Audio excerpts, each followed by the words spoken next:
ಹೇಳಿದ್ರಲ್ಲ ಸುಳ್ಳು ಅನ್ನೋದಾದ್ರೆ ಅವ್ರ ವಿರುದ್ಧ ಕ್ರಮ. FSL ನಿಮಿಷ ನನ್ನ ಪ್ರಶ್ನೆ ಕೇಳಿಸ್ಕೋಬೇಡಿ. ಗಿರೀಶ್ ಮಟ್ಟಣ್ಣನವರವರು ಸಾಮಾಜಿಕ ಜಾಲತಾಣದಲ್ಲಿ ಬಂದು ಹೇಳ್ತಾರೆ, ಆ ದೂರುದಾರ ತಂದ ತಲೆಬುರುಡೆ 24 ವರ್ಷದ ಮಹಿಳೆಯದ್ದು. ಇದನ್ನ ನಮಗೆ FSL ಖಾತ್ರಿ ಮಾಡಿದೆ. ನಿಜಾನ ಸರ್? ಹಾಗಾದ್ರೆ ನೀವು ಹೇಳ್ಬೇಡಿ. ಅಲ್ಲಲ್ಲ, ನಾನು SIT ಅಧಿಕಾರಿ ಅಲ್ಲ. ನಾನು ಮಟ್ಟಣ್ಣವರು ಹೇಳಿದ ಹೇಳಿಕೆ ಸತ್ಯನ ಸುಳ್ಳ ಅಂತ ನಾನು ಹೆಂಗ್ ಖಾತ್ರಿಪಡಿಸೋದಕ್ಕೆ ಸಾಧ್ಯ? ನಾನು SIT ಅಧಿಕಾರಿ ಅಲ್ಲ. ಸೊ ಮಟ್ಟಣ್ಣನವರಾಗಿರ್ಬಹುದು, ಮತ್ತೊಬ್ರು ಯಾರೇ ಆಗಿರ್ಬಹುದು, ಇನ್ನೊಬ್ಬ ಯೂಟ್ಯೂಬರ್ ಆಗಿರ್ಬಹುದು, ನೋಡಿ ಪ್ಲೀಸ್ ಅಪಚುರಂಜನ್ ಸರ್ ಒಂದೇ ನಿಮಿಷ ಅವ್ರು ಪೂರ್ತಿ ಉತ್ತರ ಕೊಟ್ಬಿಡ್ಲಿ. ಇಬ್ರು ಒಟ್ಟಿಗೆ ಮಾತಾಡಿದ್ರೆ ಕನ್ವೆ ಆಗಲ್ಲ. ಅವ್ರು ಮಾತಾಡ್ ಮುಗಿಸ್ಲಿ. ಹೇಳಿ ನಿಖೇತ್ ಅವ್ರೆ, ಮುಗಿಸಿ. ಅಲ್ಲ, SIT ತನಿಖೆಯಲ್ಲಿ ಅವರು ಏನನ್ನಾದ್ರೂ ಹೇಳೋದಾದ್ರೆ SIT ಅಧಿಕಾರಿ ಹೇಳ್ಬೇಕು. ನಾನು ಹೇಳೋದಕ್ಕೆ ಸಾಧ್ಯ ಇದೆಯಾ? ಅಲ್ವಾ? ನಿಜವಾಗ್ಲೂ ದಾಖಲೆ ಇದ್ರೆ SIT ಅಧಿಕಾರಿಗಳಿಗೆ ಕೊಡ್ತಿಲ್ಲ ಯಾಕೆ ದೂರುದಾರರು ಅಥವಾ ಅವ್ರ ಪರವಾಗಿ ನಿಂತಿರುವವರು? ಅಲ್ಲಲ್ಲ, ಹಾಗೊಂದು ವೇಳೆ ಮಟ್ಟಣ್ಣವರು ಹೇಳೋ ಪ್ರಕಾರ ಅದಿಷ್ಟು ವರ್ಷದ್ದು ಹೆಣ್ಮಗುದು ಅಂತ ಇವರಿಗೆ ಮಾಹಿತಿ ಕೊಟ್ಟಿದ್ದಾದ್ರೂ ಯಾರು ಕೊಟ್ರು? ಹೇಗೆ ಕೊಡೋಕೆ ಸಾಧ್ಯ? ಅದನ್ನೇ ನಾವು ಪ್ರಶ್ನೆ ಕೇಳ್ತಿರೋದು. ಸಾಧ್ಯ ಇಲ್ಲ ಅಲ್ವಾ? ಹಿಂಗೆ ಫೇಕ್ ನರೇಟಿವ್ ಹೇಳ್ತಿರೋರು ವಿರುದ್ಧ ಕ್ರಮ ಯಾಕಿಲ್ಲ? ನಾನು ಮತ್ತೆ ಮೊದಲೇ ಪ್ರಶ್ನೆಗೆ ಬರ್ತೀನಿ. ಸೈಂಟಿಫಿಕ್ ಎವಿಡೆನ್ಸ್ ಏನಿದೆ? ಈ ತರ ನೋಡಿ, ಒಂದಷ್ಟು ಜನ ಯೂಟ್ಯೂಬ್ ಅಲ್ಲಿ ಕೂತ್ಕೊಂಡ್ರವರು ಕೂಡ ನಾವು ಕೇಳೋದು ಇಷ್ಟೇ, ಯಾವುದೇ ಕಾರಣಕ್ಕೂ ನೀವು ಮಾತಾಡುವಂತ ಮಾತುಗಳೇನಿದ್ದಾವೆ ಅವು ನಾಳೆ ದಿವಸ ಜನರ ಮಧ್ಯೆ ಈ ಸೀರಿಯಸ್ನೆಸ್ ಅನ್ನ ಕೆಡಿಸೋ ತರ ಇರಬಾರದು. ಅದು ತಪ್ಪು. ಅದನ್ನೇ ಹೇಳ್ತಾ ಇರೋದು. ಖಂಡಿತವಾಗಿ ಏನು ಅಂತಂದ್ರೆ, ಎಲ್ಲರೂ ಅರ್ಥ ಮಾಡ್ಕೊಳ್ಬೇಕಿರೋದು ಏನು ಅಂತಂದ್ರೆ, ಇವತ್ತು ಪ್ರಜ್ವಲ್ ರೇವಣ್ಣ ಪ್ರಕರಣ ಆಯ್ತು. ಯಾವ ಮಾಧ್ಯಮ, ಯಾವ ಯೂಟ್ಯೂಬ್ ಚಾನೆಲ್ಗಳು ಕೂಡ ಅಲ್ಲಿ ಹೋಗಿ ಕ್ಯಾಮ್ರಾ ಹಿಡಿಯೋದಕ್ಕೆ ಆಗಲಿಲ್ಲ. ಆದ್ರೆ ಇಲ್ಲೇನಾಗಿದೆ ಅಂತಂದ್ರೆ, ಅದು ಕಾಡು, ತೆರೆದಿರುವಂತ ಜಾಗ. ಆ SIT ಅವರು ಕೂಡ ಬಹಳ ಸ್ಪಷ್ಟವಾಗಿ ಅದಕ್ಕೆ ಗ್ರೀನ್ ಮೆಶ್ ಕಟ್ಕೊಂಡು ಅವರು ಬಹಳ ಗೌಪ್ಯವಾಗಿ ಅದನ್ನ ನಡೆಸ್ತಾ ಇದ್ದಾರೆ, ತನಿಖೆ ಮಾಡ್ತಾ ಇದ್ದಾರೆ, ಅದನ್ನ ಅಗಿಯುವಂತ ಕೆಲಸ ಮಾಡ್ತಿದ್ದಾರೆ. ಅಲ್ಲೇನ್ ಸಿಕ್ತಿಲ್ಲ ಅನ್ನೋದು SIT ಅಧಿಕಾರಿಗಳಿಗೆ ಮಾತ್ರ ಗೊತ್ತು. ಆದ್ರೆ ಬಹಳಷ್ಟು ಜನ ಹೊರಗಡೆ ನಿಂತ್ಕೊಂಡು 300 ಮೂಳೆ ಸಿಕ್ತು, 400 ಮೂಳೆ ಸಿಕ್ತು ಅಂತ ಹೇಳಿ ಲೆಕ್ಕ ಕೊಡೋದಕ್ಕೆ ಶುರು ಮಾಡಿದ್ದಾರೆ. ಆ ರೀತಿ ಮಾಡೋದು ಸರಿಯಲ್ಲ. FSL ನಿಂದಾನೇ ಮಾಹಿತಿ ಸಿಗ್ತಾ ಇದೆಲ್ಲ ಗೊತ್ತಾಗ್ಬೇಕಲ್ವಾ ಜನರಿಗೆ ಕೂಡ? ಈಗ ಜನರ ಮುಂದೆ ಬಂದು ಗಾಳಿಲಿ ಗುಂಡು ಹೊಡಿತಾರೆ, ಹೋಗ್ತಾರೆ. ಆ ಗುಂಡು ನಿಜವಾದ ಫೇಕ ಇದು ಗೊತ್ತಾಗ್ಬೇಕಲ್ವಾ? ಇಲ್ಲ, ಇದೇನಂದ್ರೆ ಈ ಬೆಂಕಿ ಹತ್ತದಾಗ ಗಳ ಹರ್ಕೊಂಡು ಹೋಗುವಂತ ಜನ ಸಿಕ್ಕಾಬಟ್ಟೆ ಸಿಗ್ತಾರೆ. ಅದೇ ರೀತಿಯಲ್ಲಿ ಇವತ್ತು ಅಲ್ಲಿ ನಡೀತಾ ಇರೋದು. SIT ತನಿಖೆ ಮಾಡ್ತಾ ಇದೆ. ಇವತ್ತಿನವರೆಗೂ SITನವರು ಒಂದು ಸ್ಟೇಟ್ಮೆಂಟ್ ರಿಲೀಸ್ ಮಾಡಿಲ್ಲ ನಮಗೆ, ಇದು ಮಾಡಿದೀವಿ ಅಂತ. ಅವ್ರ ಕೆಲಸ ಅವ್ರು ಮಾಡ್ತಾ ಇದ್ದಾರೆ. ಇವರು ಸುಮ್ಮನೆ ಬಾಯಿ ಮುಚ್ಕೊಂಡಿರೋದ್ರ ಬದಲಾಗಿ ಊಹಾಪೋಹಗಳನ್ನು, ಅದಕ್ಕೆಲ್ಲ ಬಣ್ಣ ರೆಕ್ಕೆಗಳನ್ನೆಲ್ಲವನ್ನು ಕಟ್ಟಿ ಸಮಾಜವನ್ನು ದಿಕ್ ತಪ್ಪಿಸೋ ಕೆಲಸವನ್ನು ಮಾಡ್ತಾ ಇದ್ದಾರೆ. ನೀವು ಹೋರಾಟಗಾರ ಅಂತ ಹೇಳ್ತಾ ಇದ್ರೆ ನನಗೆ ಭಾಳ ಬೇಜಾರಾಗುತ್ತೆ.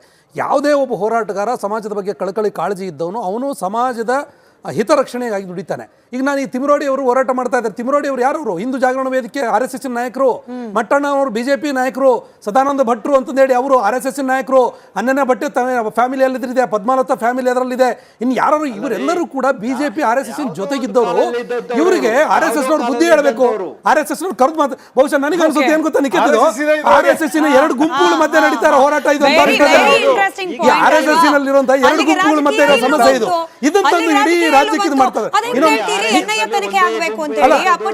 ಬಿಜೆಪಿ ಅವ್ರು ಅರ್ಥ ಆಗ್ತಾ ಇಲ್ಲ ನನಗೆ. ನಾನು ಅಪ್ಪಚ್ಚು ರಂಜನ್ ಅವ್ರಿಗೆ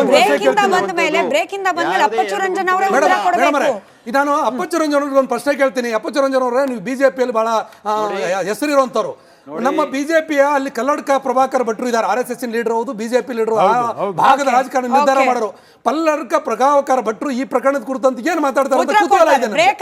ಹಿಂದೂ ಹುಲಿಗಳು ಅಂತ ಹೇಳಿ ತಮ್ಮನ್ ತಾವು ಕರೆಸ್ಕೊಳ್ಳೋರು ಯಾಕೆ ಕೇವಲ SIT ತನಿಖೆ ನಡೀತಾ ಇದೆ, ನಡೀತಿರ್ಲಿ ಸಾಕು ಅಂತ ಹೇಳಿ ಕೈ ಕಟ್ಟು ಕುಳಿತಿದ್ದಾರೆ?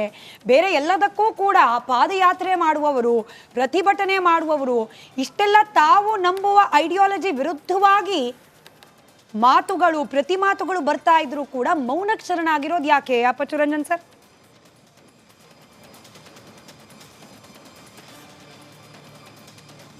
ನೋಡಿ, ಒಂದು ನಮ್ಮ SITಯನ್ನು ನೇಮಕ ಮಾಡಿದ ಕೂಡಲೇ ನಮ್ಮ ಪಾರ್ಟಿಯವರಾಗಲಿ, ಅದರ ಜೊತೆಗೆ ನಮ್ಮ ವೀರೇಂದ್ರ ಹೆಗಡೆಯವರಾಗಲಿ, ಅವರೆಲ್ಲರೂ ಕೂಡ ಸ್ವಾಗತವನ್ನು ಬಯಸಿದ್ದಾರೆ. ಸತ್ಯ ಹೊರಗಡೆ ಬರಬೇಕು ಅಂತ ಹೇಳೋ ವಿಚಾರವನ್ನು ಹೇಳಿದ್ದಾರೆ. ಸ್ವಾಗತ, ಸತ್ಯ ಬರಬೇಕು, ಹೊರಗಡೆ ಬರಬೇಕಾಗಿದೆ. ಅದು ಈಗಾಗಲೇ SIT ತನಿಖೆ ಆಗ್ತದೆ. SIT ಅವರು ಒಳ್ಳೆ ರೀತಿಯಿಂದ ಇನ್ವೆಸ್ಟಿಗೇಷನ್ ಆಗ್ತಾ ಇದೆ. ಅದರ ಮಧ್ಯದಲ್ಲಿ ಕೆಲವು ಯೂಟ್ಯೂಬರ್ಸ್ ಸಿಕ್ಕಾಪಟ್ಟೆ ಬಾಯಿ ಬಂದೆ ಹಾಕುವಂಥದ್ದು ನೋಡ್ತಾ ಇದ್ದೀವಿ. ಇದು ಆದಷ್ಟು ಬೇಗನೆ ಅವರು ರಿಪೋರ್ಟನ್ನು ಕೊಟ್ಟರೆ ಎಲ್ಲ ರಾಜ್ಯದಲ್ಲಿ ಎಲ್ಲರಿಗೂ ಒಳ್ಳೆಯದಾಗ್ತದೆ. ಇಲ್ಲ ಅಂತ ಹೇಳಿದ್ರೆ ಇದನ್ನು ಧರ್ಮಸ್ಥಳದ ಏನು DOTs ಇದ್ದಾರೆ, ಭಕ್ತರೇ ಆಗಿದ್ದಾರೆ, ಅವರೇ ಬೀದಿಗಿಳಿಯುವಂತ ಕೆಲಸ ಆಗುತ್ತೆ ಅಂತ ಹೇಳಿ ಇಚ್ಛೆ ಪಡ್ತಾನೆ. ಈಗ ಸುನಿಲ್ ಕುಮಾರ್ ಅವರು ಸಲಹೆ ಕೊಡ್ತಾರೆ, ಮಾಜಿ ಮಿನಿಸ್ಟರ್ ಸುನಿಲ್ ಕುಮಾರ್ ಅವರು ಸಲಹೆ ಕೊಡ್ತಾರೆ. ಇಲ್ಲ ಕೇಳಿಸ್ಕೊಳ್ಳಿ, ಅಪ್ಪಚ್ಚು ರಂಜನ್ ಸರ್ ಸಂಖ್ಯೆಯಲ್ಲಿ ಬರ್ತಾರೆ. ಅದರ ಸರ್, ನನ್ ಧ್ವನಿ ತಲುಪ್ತಾ ಇದೆಯಾ?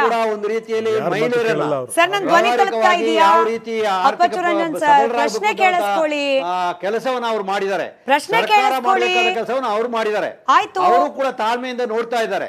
ಆಯ್ತು, ಪ್ರಶ್ನೆ ಕೇಳಿಸ್ಕೊಳ್ಳಿ ಅಪ್ಪಚ್ಚು ರಂಜನ್ ಸರ್. ಬೀದಿಗಿಳಿಯುವಂತ ಕೆಲಸ ಆಗ್ತದೆ. ಆ ಬೀದಿಗಿಳಿಯುವಂತ ಕೆಲಸ ಆದಾಗ ಈ ಸರ್ಕಾರವೇ ಆಗದಂತ ಪರಿಸ್ಥಿತಿ ಆಗಬಹುದು ಅಂತ ಕೇಳಿಸ್ಕೊಳ್ಳಿ, ನನ್ ಧ್ವನಿ ಕೇಳಿಸ್ಕೊಳ್ಳಿ, ಪ್ರಶ್ನೆ ಕೇಳಿಸ್ಕೊಳ್ಳಿ. ಸುನಿಲ್ ಕುಮಾರ್ ಅವರು ಮಾಜಿ ಸಚಿವರು, ನಿಮ್ದೇ ಪಕ್ಷದವರು, ಒಂದ್ ಸಲಹೆ ಕೊಡ್ತಾರೆ, ಅಪಪ್ರಚಾರ ಮಾಡ್ತಿರುವವರ ವಿರುದ್ಧ ಸುಮೋಟೋ ಪ್ರಕರಣ ದಾಖಲಾಗಬೇಕು. ಅವರೇ ಸುಮೋಟೋ ಪ್ರಕರಣ ದಾಖಲು ಮಾಡ್ಕೊಳ್ತಾರೋ ಇಲ್ಲೋ? ನಿಮ್ ಪಕ್ಷದವ್ರು ಏನ್ ಮಾಡ್ತಿದ್ದೀರಿ? ಪಾದಯಾತ್ರೆ ಮಾಡ್ತೀರಿ, ಪ್ರತಿಭಟನೆಗಳು ಮಾಡ್ತೀರಿ ಬೇರೆ ವಿಚಾರದಲ್ಲಿ. ಈ ವಿಚಾರದಲ್ಲಿ ಸಲಹೆ ಕೊಡೋರಿಗೆ ಇವೆಲ್ಲ ಯಾಕೆ ಹೊಳಿತಿಲ್ಲ? ಸುನಿಲ್ ಕುಮಾರ್ ಅವರು ಕೊಟ್ಟು ಅಂದ್ರೆ ನಿಮಗೆ ರಾಜಕೀಯ ಲಾಭ ಯಾವ್ದ್ರಲ್ಲಿ ಬರುತ್ತೆ ಅದಕ್ಕೆ ಮಾತ್ರ ಪ್ರತಿಭಟನೆ, ರಾಜಕೀಯ ಲಾಭ ಯಾವ್ದ್ರಲ್ಲಿ ಬರುತ್ತೆ ಅದಕ್ಕೆ ಮಾತ್ರ ಪಾದಯಾತ್ರೆ. ನಿಜವಾಗ್ಲೂ ಕೂಡ ಅವರಿಗೆ ಲಾ ಅಂಡ್ ಆರ್ಡರ್ ಮೇಂಟೈನ್ ಮಾಡಬೇಕು, ಕಾನೂನುಬದ್ಧವಾಗಿ ಆಗ್ಬೇಕು ಅಂದಿದ್ರೆ ಸೋಮೋಟೋ ಅಪ್ಲಿಕೇಶನ್ ತಗೊಂಡು ಸೋಮೋಟೋ ಕೇಸ್ ರಿಜಿಸ್ಟರ್ ಮಾಡಬೇಕಂತ ಕೆಲಸವನ್ನು ಮಾಡಬೇಕು. ಅದೇ ಕೇಳಿದ್ದು, ನಿಮಗೆ ರಾಜಕೀಯ ಲಾಭ ಬರುತ್ತೆ ಅಂದ್ರೆ ಪ್ರತಿಭಟನೆ, ಹೋರಾಟ, ಪಾದಯಾತ್ರೆ. ಸುಮ್ಮನೆ ಇದೆ. ಈಗ ನಾ ಹೇಳಿದಲ್ಲ, ಆವು ಸಾಯಬಾರ್ದು, ಕೋಲು ಮುರಿಬಾರ್ದು ಅಂತ ಹೇಳುತ್ತ ರೀತಿಯಲ್ಲಿದ್ದಾರೆ. ಆಯ್ತು, ಶ್ಯಾಮ್ ಸುಂದರ್ ಅವರೇ, NIA ತನಿಖೆ ಆಗ್ಬೇಕು ಅಂತ ಹೇಳಿ ಕೆಲವರು ಆಗ್ರಹಿಸ್ತಿದ್ದಾರೆ. ಗಿಳಿಯಾರ್ ಅವರೇ ಮಾತನಾಡಿದ್ರು, ಇಲ್ಲಿ ಕುಕ್ಕರ್ ಬಾಂಬ್ಗೂ ಧರ್ಮಸ್ಥಳ ಸ್ಫೋಟಕ್ಕೂ ಲಿಂಕ್ ಇದೆ ಅನ್ನೋ ಅನುಮಾನ ಇದೆ, ಹಾಗೆ ಕೆಲ ನಿಷೇಧಿತ ಸಂಘಟನೆಗಳು ಪಾತ್ರ ಇದೆ ಈ ದೂರುದಾರನ ಹಿಂದೆ ಅನ್ನೋ ಅನುಮಾನ ಇದೆ. NIA ತನಿಖೆ ಆಗ್ಬೇಕು ಅಂದ್ರೆ ಏನು? SIT ತನಿಖೆ ಬಗ್ಗೆ ನಂಬಿಕೆ ಇಲ್ವಾ? SIT ತನಿಖೆ ಮೇಲೆ ನಂಬಿಕೆ ಇದೆ ಮೇಡಮ್, ಆದ್ರೆ NIA ಆದ್ರೆ ಅದಕ್ಕಿಂತ ಉತ್ತಮ ಅಂತ ಕಾಣ್ತಾ ಇದೆ ನಮಗೆ. ಹೌದೌದು, NIA ಇದರಲ್ಲಿ ಸರಿಯಾದ ಇದು ತನಿಖೆ ಹೊರಗೆ ಬರಬೇಕೈತೆ. NIA ಆದ್ರೆ ಒಳ್ಳೇದಂತ ಕಾಣ್ತದೆ ನಾವು. ಸಂಗ್ರಾಮ್ ಸಿಂಗ್ ಸರ್, ಈ ಒಂದು ತನಿಖಾ ಸಂಸ್ಥೆ ಆಲ್ರೆಡಿ ತನಿಖೆ ಮಾಡ್ತಾ ಇದೆ. ಇಷ್ಟರ ನಡುವೆ ಮತ್ತೊಂದು ಉನ್ನತ ತನಿಖಾ ಸಂಸ್ಥೆ ಬರಬೇಕು ಅಂತ ಹೇಳಿ ಕೆಲವರು ಆಗ್ರಹಿಸ್ತಿದ್ದಾರೆ. ನೀವೊಬ್ಬ ಪೊಲೀಸ್ ಇಲಾಖೆಯಲ್ಲಿದ್ದ ಹಿರಿಯ ಅಧಿಕಾರಿಯಾಗಿ ನಿಮಗೆ ಅನಿಸ್ತಿದ್ಯಾ ಇದರಲ್ಲಿ SIT ತನಿಖೆಗೆ ಮೀರಿನ್ನೇನೋ ಆಗಬೇಕು ಅಂತ ಹೇಳಿ? ಇಲ್ಲ, ನಾವು ಎಕ್ಸೆಪ್ಟ್ ಒಂದೇ ಒಂದು ಹೇಳಿದ್ರು, ಒಂದು ನ್ಯಾಯಾಧೀಶರು ಇರಲಿ ಅಂತ ಹೇಳಿದೆ. ಬಟ್ ಇದನ್ನು ಓವರ್ ಸ್ಪೀಡ್ ಮಾಡಿದ್ರೆ ಲೈಕ್ NIA ಅದು ಇದು ಬೇಡ. ಅದು because already of the rank as DGs and ADGs has been investigating and ಒಳ್ಳೊಳ್ಳೆ SP-ಗಳು ಇದ್ದಾರೆ, DSP-ಗಳು ಎಲ್ಲ ಇದ್ದಾರೆ. ಅವ್ರು ಮಾಡೋ ಒಂದು ಇದ್ರ ಪರಿಸ್ಥಿತಿನಲ್ಲಿ ಈಗ NIA ಯಾಕೆ why should come? NIA are they from ಹೆಮನಿಂದ ಬಂದಿದ್ದಾರೆ? ಇಲ್ಲ, no, they are all are. ಅದು ಈಗ ತಗೊಂಡ್ರೆ ಈಗ ನಮ್ಮವರನ್ನ ಅಟ್ಲೀಸ್ಟ್ ಒಂದು 13 ಇದು ಪಿಟ್ಸ್ ಎಲ್ಲ ತೆಗೆದು ಇದು ಮಾಡಿದ್ದಾರೆ. ನಾವು the recent this thing is GPR, ಹೌದು ಸರ್, ಗ್ರೌಂಡ್ ಪೆನೆಟ್ರೇಟಿಂಗ್ ರಡಾರ್. ಹೌದು, ಅದು ಬಂದ್ಬಿಟ್ಟಿದೆ ಈಗ. See this how the investigation is going on. ಇನ್ನು ಸ್ವಲ್ಪ ದಿವಸ ವೇಟ್ ಮಾಡೋಣ. ಇನ್ನು what type of investigation they are carrying out ಅದು ಬಿಟ್ಟಿದೆ. NIA ಕೊಡಿ, ಅದು ಕೊಡಿ, ಮತ್ತೆ CBI ಕೊಡಿ, ಇದೆಲ್ಲ ಇಸ್ ನಾನ್ ಸೆನ್ಸ್. ಇದೆಲ್ಲ ಮಾಡಬಾರ್ದು. ಇಲ್ಲ, ಪ್ರಶ್ನೆ ಕೇಳೋರು ಯಾಕೆ ಕೇಳ್ತಿದ್ದಾರೆ ಅಂದ್ರೆ, ಈ ಮಂಗಳೂರು ಕುಕ್ಕರ್ ಬ್ಲಾಸ್ಟ್ ಕೇಸ್ ಆಯ್ತು, ಅದಕ್ಕೂ ಹಾಗೆ ಧರ್ಮಸ್ಥಳವನ್ನ ಟಾರ್ಗೆಟ್ ಮಾಡ್ಕೊಂಡಿದ್ರು ಅಂತ ಹೇಳಿ ನೆನ್ನೆ ಒಂದು ರಿಪೋರ್ಟ್. ಅದರ ಜೊತೆಗೆ ಕೆಲ ನಿಷೇಧಿತ ಸಂಘಟನೆಗಳು, PFI ನಂತ ಸಂಘಟನೆಗಳು ಕೂಡ ಈ ಅನಾಮಿಕನ ಹಿಂದಿದೆ ಅಂತ ಅನುಮಾನ ಅಂತೆ.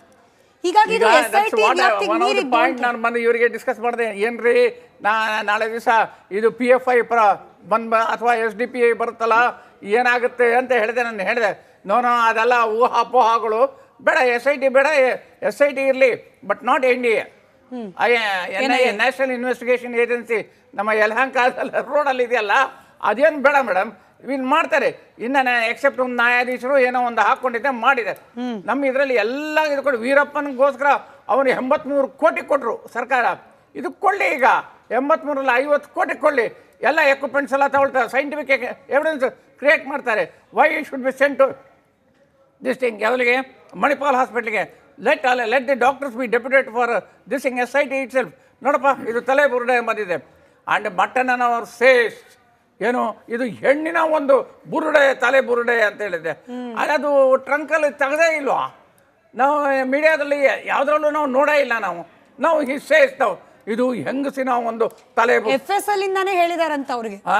FSL ಇಂದಾನೇ ಅವ್ರಿಗೆ ಹೇಳಿದಾರಂತೆ. ಅವ್ರಿಗೆ FSL ಹೆಂಗ್ ಹೇಳ್ತಾರೆ? FSL how can leak out the secrets? No, because I am a FSL person. I worked for nearly 5 years. Madam, ಇಲ್ಲಿ ಏನಾಗುತ್ತೆ ಅಂದ್ರೆ ತನಿಖೆ ನಡೀತಾ ಇರಬೇಕಾದ್ರೆ ಇದು ಹೆಣ್ಣಿಂದು ಗಡ್ಡಂದು ಅಂತಂದೇಳಿ ಒಬ್ರು ಯಾರೋ ಥರ್ಡ್ ಪರ್ಸನ್ ಹೇಳ್ತಾನಂತಂದ್ರೆ ಅವರಿಗೆ ಕಾನೂನಿನ ಪರಿಜ್ಞಾನ ಇಲ್ಲ ಅನ್ನೋದು ಮೊದಲನೇದೇ ಗೊತ್ತಾಗ್ತದೆ. ನಮಗೂ ನಿಮಗೆ ಎಲ್ರಿಗೂ ಸಾಮಾನ್ಯ ಒಬ್ಬ ಮನುಷ್ಯನಿಗೆ ಗೊತ್ತಿರೋದು ಇನ್ವೆಸ್ಟಿಗೇಷನ್ ಹೆಂಗೆ ನಡೀತದೆ ಅಂತ ಹೇಳಿ. ಯಾರೋ FSL ಅಲ್ಲಿ ಹೋಗಿದೆ ಅದು ಯಾರು ಹೇಳು, ಇದೆಲ್ಲ ಅವು ಗಾಳಿ ಸುದ್ದಿಗಳನ್ನ ಹರಿದುಬಿಟ್ಟು ಸಮಾಜದ ಸ್ವಾಸ್ಥ್ಯವನ್ನು ಹಾಳು ಮಾಡೋದಕ್ಕೆ ಈ ಥರದವರೆಲ್ಲ ಮಾಡ್ತಾರೆ. ಇಂಥವನ್ನೆಲ್ಲ ಕಿವಿ ಕೊಡಬಾರ್ದು ಮತ್ತು ಅಂಥವ್ರಿಗೆ ಅಷ್ಟೊಂದು ಮಹತ್ವ ಕೊಟ್ಟು ನಾವು ಚರ್ಚೆ ಮಾಡುವಂಥ ಅವಶ್ಯಕತೆ ಇಲ್ಲ. ಈ ಪ್ರಕರಣದಲ್ಲಿ ನನಗೆ ಏನು ಅನ್ಸುತ್ತೆ, ಕೊಟ್ಟು ಪರಿಗಣಿಸಿದವರಿದ್ದಾರೆ ಸರ್. ಅವ್ರ ಮಾತನ್ನ ನಂಬಿಕೊಂಡು ಮಾಧ್ಯಮಗಳ ಮೇಲೆ ಹಲ್ಲೆ ಮಾಡ್ಲಿಕ್ಕೆ ಬರ್ತಿರೋ ಜನ ಇದ್ದಾರೆ. ನಾನು ಅದನ್ನ ಹೇಳಕ್ ಬಂದೆ, ಅವರ ಮಾತನ್ನ ನಂಬಿಕೊಂಡು ಮಾಧ್ಯಮಗಳ